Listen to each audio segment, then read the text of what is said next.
বেশ কিছুদিন আরামে কাটলেও আবার ব্যস্ততম দিন শুরু হয়ে গেছে। তো মেয়ের স্কুল ছুটি ছিল, তো এই কয়দিন এতটা ব্যস্ত ছিলাম না। আবার ব্যস্ততা শুরু হয়ে গেছে, অর্থাৎ বাসা থেকে যদি বের হয়ে যাওয়া হয় আর যদি দুপুরের দিকে ফেরা হয় তাহলে আসলে সব কাজগুলো গুছিয়ে নিতে অনেক বেশি দেরি হয়ে যায়। তো সকালে নাস্তা করছি আর মেয়েকে নাস্তা দিয়ে আমিও টুকটাক কাজ গুছিয়ে নিয়েছি, আর আমার নাস্তাটা অনেক আগেই সেরে নিয়েছি। তো ও পড়াশুনো করছিল, ও যেখানে পড়ছিল সেখানে আর কি খাবারগুলো দিয়ে দিলাম। তারপর এই যে স্কুলে গেলাম, স্কুল থেকে ছুটি হয়ে নিয়ে চলে আসার পথে একটা নার্সারি ছিল ফুলের, তো মেয়ে সেখানে দেখবে যাবে। তো আসলে খুব বেশি গাছগুলো ভালো ছিল না, যেমনটা আর কি থাকা উচিত, আর প্রচুর পরিমাণে দাম। হয়তো ঢাকা শহরেই বলে হয়তো এত, তো গ্রামের দিকে যেসব টব যেসব গাছ 20-30 টাকায় পাওয়া যেত, অর্থাৎ 50-100-র ভিতরে, সেখানে 600-700-1000-এর উপরে গাছের দাম। তো যাক, বাসায় ফিরে আসলাম আর হচ্ছে আজ রাতে রান্নাটা দুপুরেই করে নিচ্ছি।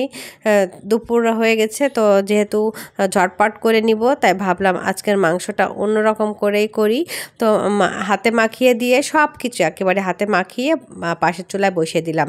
তো এর মাঝে আমি ডাল রান্না করব, ডালটাও হচ্ছে সেদ্ধ করে নিয়েছি আর এখন বাগার দেব, অর্থাৎ সব প্রসেসিং ওকে। তো এবার বাগারের জন্য এখানে পেঁয়াজ, রসুন আর কিছুটা জিরা দিয়ে আর কি এটা যখন ব্রাউন কালার হয়ে আসবে তখন এই ডালটা দিব। তো এই ডালের পরিমাণ দেখে হয়তো ভাববেন যে এত পরিমাণে কম কেন, আসলে আমি ডাল খাই না, ডাল আমার এমনিতে পছন্দ না। তো এটা শুধু আমার হাজব্যান্ড খাবে একজনের জন্য একবার, তারপরে হচ্ছে ডাল যতটুকু বেঁচে থাকবে সেটা আর খায় না। তো হচ্ছে ফেলে দিতে হয়, কারণ ডালটা জাল দেওয়ার পরে যে স্বাদটা চেঞ্জ হয়ে যায়, এটা একেবারে পছন্দ না। তো আমারও না, তারও পছন্দ হয় না। তো এই জন্য পরিমাণে অল্প রান্নাই ভালো, খাবার অপচয় হয় না। তো ডাল যেহেতু হয়ে গেছে, অন্য চুলাতে আর কি রেখে এবার হচ্ছে মাংসটা যে হাতে বসিয়ে দিয়েছিলাম মেখে, তো এটা হচ্ছে বেশ কিছুটা হয়ে গেছে সেদ্ধ। তো হচ্ছে আমি এখন কষিয়ে নিচ্ছি, আর আমি কিন্তু পানি একবারই দেয়নি, অল্প আছে রান্না করলে আসলে ফার্মের মুরগিগুলোতে পানি দেওয়া লাগে না। তো এই যে আলু দিয়ে দিলাম, আলু ছাড়া তো চলবেই না, আসলে আলুটা সবারই পছন্দ। তো আমি এবার রান্নার জন্য কষিয়ে নিয়ে ভালোভাবে পানি দিয়ে দিলাম। তো এই যে আমার রান্নাটা ঝটপট শেষ। আর অনেক বেশি যখন ব্যস্ত থাকি তখন এভাবে হাতে মাখিয়ে রান্না করে ফেলি, সময়ও বাঁচে, আবার হচ্ছে স্বাদটা কিন্তু তার কারণে কিন্তু খারাপ হয় না, খুব ভালোই হয়।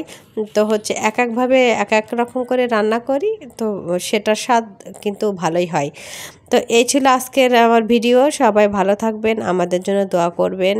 আর এখন তো ঋতু পরিবর্তনের সময় সবাই অনেক বেশি অসুস্থ হচ্ছে, তো এই অসুস্থতায় সবাই নিজেদেরকে সেইভাবে আর কি ভালো রাখার চেষ্টা করবেন। বাচ্চারা তো অনেক বেশি অসুস্থ হচ্ছে।